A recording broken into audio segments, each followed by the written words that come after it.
What's up with that knucklehead anyway? Trying to take over the shuttle? I thought we were toast for sure. Huh? Where did he go now? Looks like he bailed. This place looks deserted, dusty too. This place was shut down about 50 years ago because of a terrible accident. The first Bernoulli spherical space colony, called ARC. When it was operational, it was the most advanced research center of its kind. But looking at it now... Now it's an abandoned ARC, wouldn't you say? There's not much time left before Eggman fires that weapon again. We've got to hurry. Let's find the cannon and destroy it. Yeah! Someone designed that weapon to be impenetrable from outside attacks.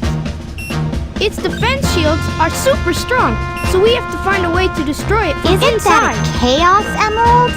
It looks like it, doesn't it? But in fact, it's a fake one I created after researching the real emerald. It has the same wavelength and properties, but it's less powerful than the real one. It's designed to reverse the energy field inside the Chaos Emeralds and blow up.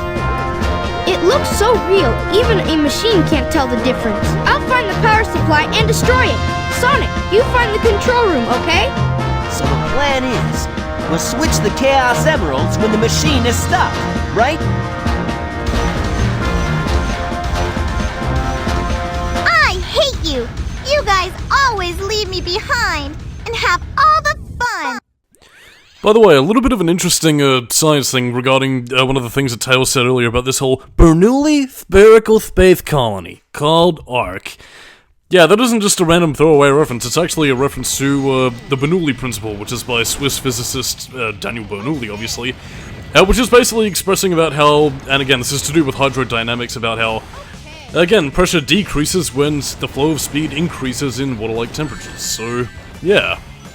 Keep that in mind in terms of late game stuff regarding how, well, you know, not only what we're facing right around here, but also in terms of what the space colony was designed to do. I know we are going to be seeing that actually as we come across a few enemies, but anyway, scientific nerdisms aside, greetings, I am Solidus-Skully, and welcome back to Sonic Adventure 2, as we finally penetrate the space colony ARC and make our way, well, to stop Dr. Eggman's dastardly plan. So yeah, the Eternal Engine. Very treacherous stage, a lot of dangerous hazards to behold, not only with those dynamite packs where if you lock onto them you'll be sucked into the vacuum of space, but in turn we also have explosive gelatin-like devices. Dare we say it's following the Bernoulli principle of hydrodynamics.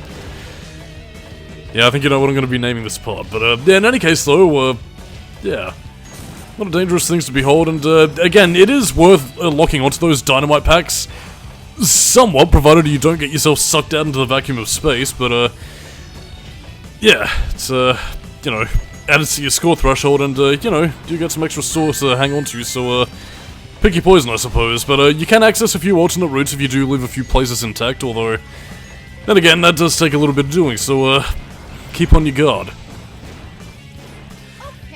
In any case, so on top of all the gun beetles that you're going to be destroying, you're also going to be fighting off against artificial chaos, which, you know, are based upon the enemies of Sonic Adventure, and does kind of make me wonder whether or not the whole Bernoulli principle was meant to play more of a role in terms of, you know, the Sonic mythos than in fact we thought, because, you know, I mean, as peripheral material like Sonic Battle would later elaborate on, Gerald Robotnik did study, you know, the ancient, Echidna runes from Sonic and Knuckles, which, again, as we see in Sonic Adventure, did also have a lot of things related to Chaos, Water God of Destruction, so...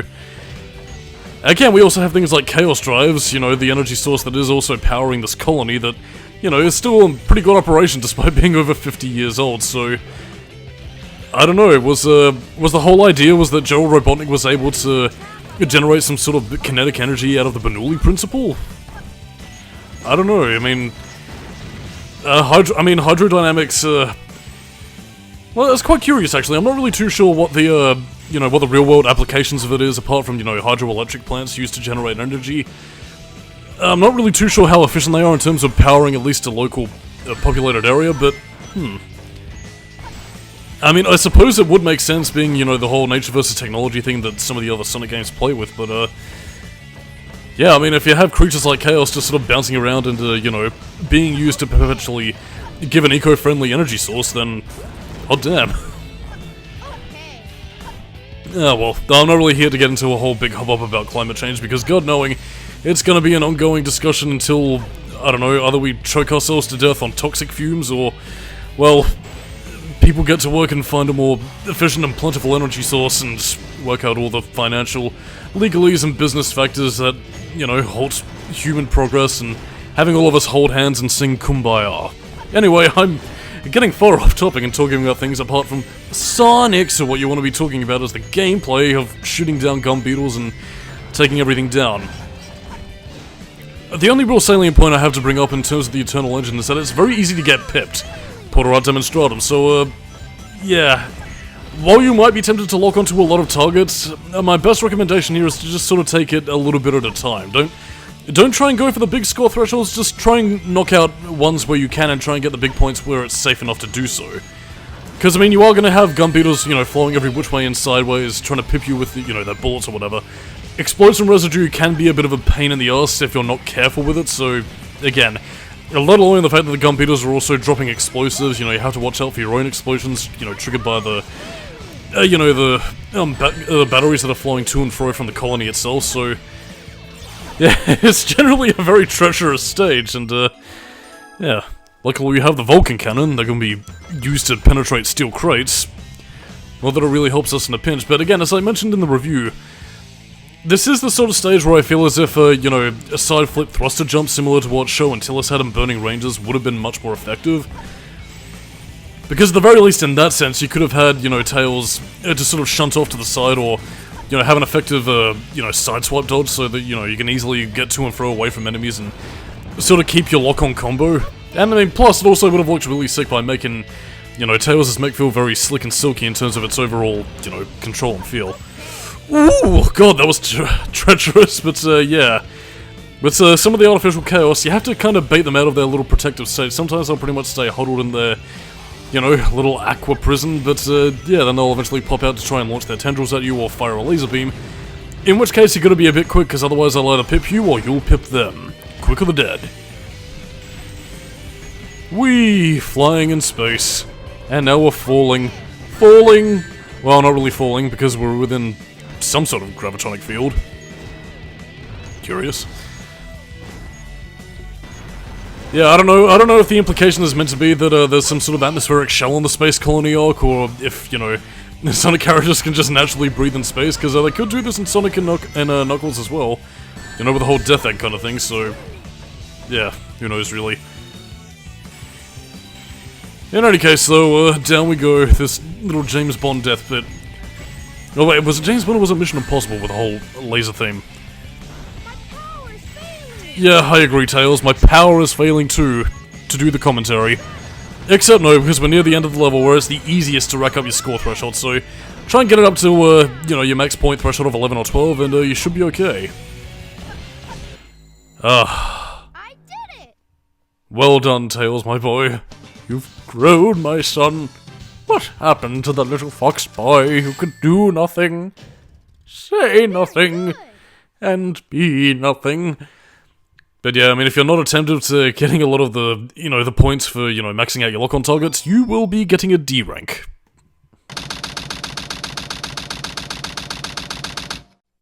Okay, Sonic! Now put that emerald... Tails, tell Sonic to meet you back at the research facility. Sonic! Amy is... I didn't get that, Tails. What happened to Amy? Tails! Oh no, looks like troubles are brewing, but in the meantime, now we get back with Knuckles, doing his little thing of looking for the Master Emerald shards on the outskirts of the colony. Yeah, this is pretty much our final Knuckles stage, so breathe in the vastness of space.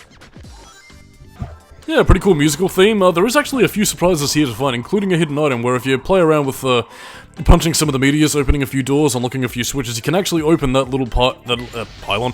No, that little platform down below, which leads you to a little sub-center of lava where you can actually find the Knuckles' sunglasses.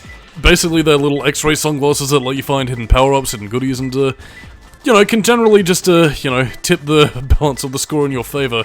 If you need a few extra rings to bolster your score threshold and, you know, get the A rank if you happen to be having a bit of trouble finding the emerald shards, which in this level, yeah, given the vertical orientation of this level and the locked off emerald radar, can be a bit of a problem, although in this case, yeah. Depending on the randomization aspect, you can either find them quite easily, or they'll be spread very far and wide and, well, you might not be getting that A rank. In terms of talking about anything else, since this is a fairly quick Knuckles section compared to last time in Death Chamber where I had bugger all to say, yeah, the point totals and thresholds actually do change between Dreamcast and GameCube thresholds, so the amount of points that you'd need to get in the Dreamcast version would be different compared to that you need to get for the GameCube version. Why they changed it, I have no idea, but I don't know, I suppose it was maybe just an arbitrary sort of thing to sort of max out the game time, because I believe, I want to say the GameCube version either increased or decreased it, but I can't quite remember by what amount. I know it is by like 10 to 20,000, but for some stages, but yeah, can't really remember at this stage. Either way though, I mean, you know, putting aside trying to complete the level in and of itself, I do quite enjoy flying around Meteor Herd. It's a very enjoyable stage and it's just lovely. Oh no! Nirvana will not be reached. Oh well, close enough. I mean, after all, if Dante Alighieri can float through space and, you know, go to different planets on his Divine Comedy journey, then so too can Knuckles. Yeah, Sonic and the Divine Comedy, why couldn't we have gotten that as a storybook game? Makes me sad, so it does, but yeah, if you can tell what other commentary I was recording around about the time I'm recording this one, well, then you're probably seeing it both at around the same time, really, because yeah, I am also recording Devil May Cry. But I mean, then again, Sonic and the Divine Comedy, I would like to see for a potential storybook game. This is perfect. It would be perfect, Knuckles. It truly would, but alas, no storybook games ever exist, ever again, because I think Sega actually delisted them.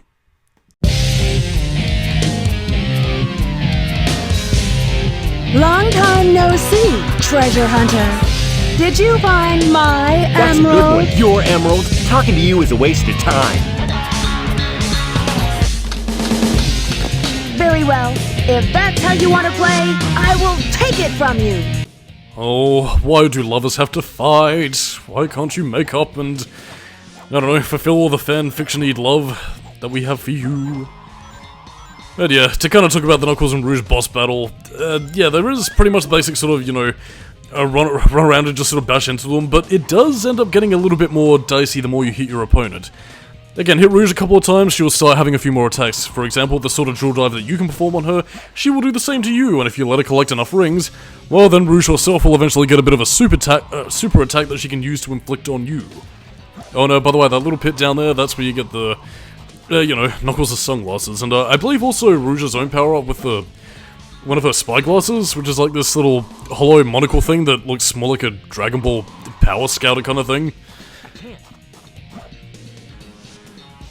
But yeah, your best bet to hit Rouge is basically when you're onto these little platform sections here where you can just sort of get him in a bit of a lock where she tries to climb up and just sort of lay the smack down on you, but yeah, not exactly the most elegant combat system, but functional enough for what it is, so no real complaints, although then again, you know, in the Frontiers engine, it would be curious to see how a battle like this would play out, because while they did do well with Titan fights, I am curious to see how it would take off against rival fights. I don't know, I guess maybe potentially Sonic X Shadow Generations might answer that question, but that's neither here nor there in this case. Anyway, romance cutscene go now. Gangster style.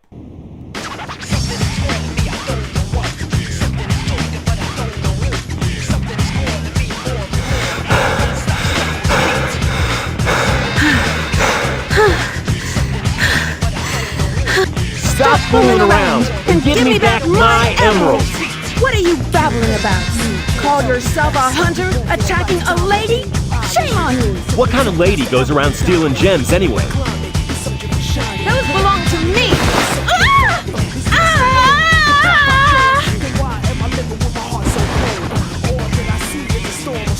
What in the world?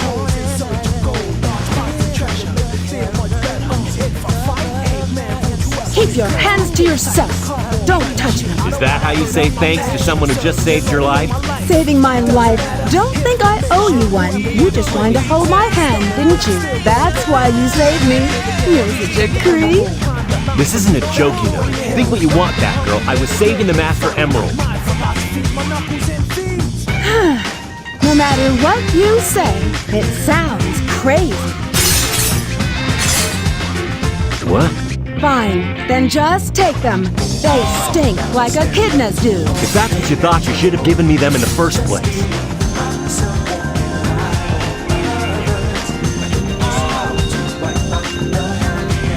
Finally.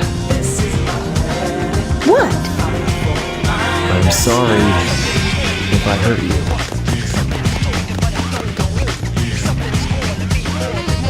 We should get going.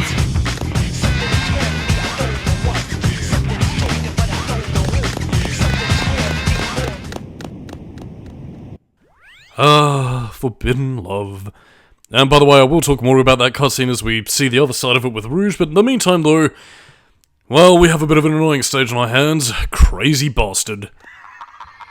It's a bit of a shame though, because I mean, you do have a lot of good energy and build-up in this stage, you know, with the, oh no, you gotta hurry towards Eggman's in the center of the colony or Amy will die, and, you know, have all the emotions, great music, and a decent balance between speed and platforming. It's just that towards the end it starts to get very puzzle-heavy, and yeah, it's just a bit very stop-start, really. I've talked about this at length in the review, so not really too much else new to really add in that specific aspect, apart from the fact that, I don't know, I feel like for all those reasons I mentioned in the review and, you know, what I briefly touched upon here, apart from taking pip damage from the, you know, artificial chaoses, is that, I don't know, the length kind of outstays its welcome a little bit, and, yeah. Not to say that there isn't cool things to do in this level. I mean, you do have these fucking Futurama transport pipes here, so I mean, that's something at the very least. I guess there is one other thing I can sort of talk about in terms of personal challenges, because, again, being someone who's played Sonic Adventure 2 a lot, all throughout, you know, my many years of playing this game, I have actually, you know, been inclined to do personal challenges, and one of which was actually, you know, doing no power-up runs. Now you might be thinking, wait a minute, Mr. Solidus-Skully, this is impossible, you can't do that. Because, again, it is mandatory for you to pick up the soap shoes, pick up the bounce bracelet.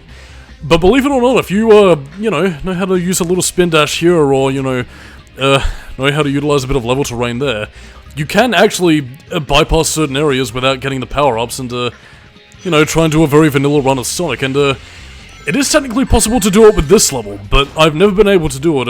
Again, by utilizing the switches, you know, you can bypass certain parts where you need to use the lightspeed dash. And I was able to get to it up to a point, but there was this one stage, which was a roundabout with, well, again, I think I'll probably point it out, but there's one stage where you pretty much have no choice but to use the lightspeed dash. I just couldn't find a way to manipulate the terrain to sort of get across, even though I think I could technically if I spin dash and veered hard left, but yeah, it's, I tried, dear god, I tried my hardest to get to the end, but, yeah, I guess there was only so far you could really take it. Unless, of course, maybe you go back to a previous level and find the Mystic Melody, which I don't think you can do until you get to a certain phase, so, yeah, whatever. I mean, the Sonic Adventure games specifically are intending you to get these power-ups in a specific order, so, you know, there's no Metroid-style sequence breaking around here. You've, you know, gotta play the way the game intends you to, and, no ifs, ands, or buts about it, really. But I mean, it is interesting to try and find ways to break the game, and, you know, it was a bit of a hobby of mine back when I was playing through this game to see if I could do it, you know, without getting the required power-ups and seeing just how far I could get, because you could do something similar in the original Sonic Adventure as well, where you could avoid getting the lightspeed dash shoes up until about the point where you have to get to Red Mountain. But yeah. I mean, I think there was actually technically a way in which you could do this, where again, if you pretty much, you know, flick up that switch, you know, and just do your little rolling ball form before you can, you know, you hit the steel crate. I don't know, just little things like that. It's, that just gave me pause for thought for another thing about the time in which I used to be able to waste doing things like this as opposed to, God. It really was a very different time when I had the freedom to just sort of enjoy playing video games and experimenting with them as opposed to now, where actually playing the game the intended way was how I could enjoy them, and by the way, that was the part where I got stuck on. Now, I feel like, and again, I did see a video of this where technically, I'm not really sure how it was done, but apparently, like, I mean, if you do flick the switch, you know, a little while back where you could pretty much have Sonic glitch all the way down, and then if you position him just right, you could actually have Sonic fly all the way towards the end because there's no wall coding that, you know, prevents Sonic from getting towards the end of the level if you so happen to reach it, so... Yeah, to kind of go back on my original tangent of sequence breaking without power-ups, I think it can technically be done, but I just wasn't skilled enough to do it. Blue, but... Yeah, I wouldn't recommend you do any of this on your first playthrough, just pretty much follow all the steps here and, you know, follow all the switches telling you where to go. And, you know, just focus on playing the level. There we go. Oh, by the way, Eggman does continue to shit. Eggman continues to shit. Certainly, I'm sure he would be, seeing Sonic massacre all his forces and, you know, doing everything like that, but... Yeah, I mean, Eggman is still shit-talking you across the PA system, so, you know, I mean, even if you take a bit more time, you know, Eggman is like, Sonic, you better hurry up or my trigger finger's getting itchy and I will kill Amy and stuff like that, so, Yes, good energy to the stage. Story and gameplay working together. Ew, stories and Sonic games. Ew. No, but we are pretty much at the final home stretch of this stage where we just fuck around on these giant Tetris blocks. And, careful there. Make sure you don't fall off because, again, as you manipulate gravity fields, well, you're either going to be going all the way down to Earth, or, you know, missing your target entirely. I believe you can, if you so choose to, could just jump off here and, you know, try and get to the end of the stage, but, you know, this kind of prepares for that because you won't be able to glitch past the energy field. That's put up over the exit, so, yeah, by the time you reach this stage, you can't exactly cheese your way past by manipulating gravity, so, sucks to be you, I suppose. You are yet again the bitch of the laws of physics. Regardless of being Sonic, the lucky Sonic. Yeah, it's a very sciencey-filled chapter today. Oh well, fitting given that it's on the Space Colony arc, but, do wonder if any of the Bernoulli principle is going to be playing any factor into anything else, like that chaos thing going, just firing its laser beams everywhere. The goring. We made it! Yes! Well, that's pretty much all she wrote for this chapter, so on that note, I am Solidus-Skully, keeping new metal, and, see? Oh man, I'm gonna get in such big trouble. Oh wait, that's a passing grade. Anyways, catch you do's and dudettes next time, and I'll see you later. Bye-bye.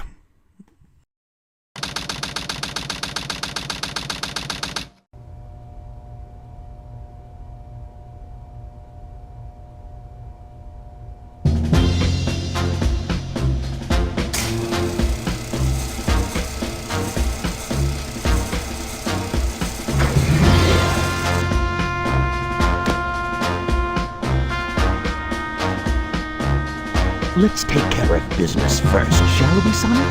Hand over the Chaos Emerald, slowly, and then we'll talk about your girlfriend. That is, if you really care for her. Handing over the fake emerald? I can kill 2 birds with 1 stone!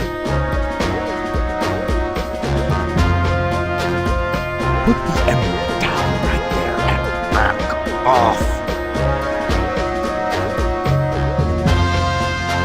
You turned into a big-time villain, Doctor!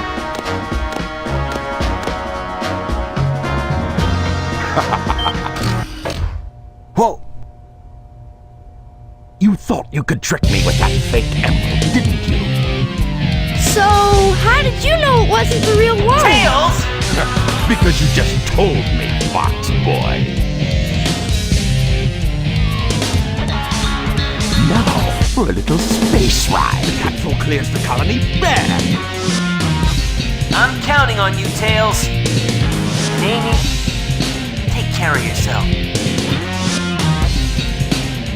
Farewell, Sonic the Hedgehog. Sonic!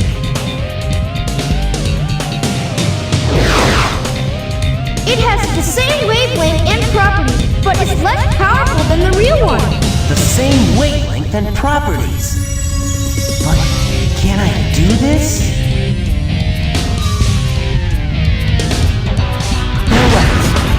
My admirable adversary.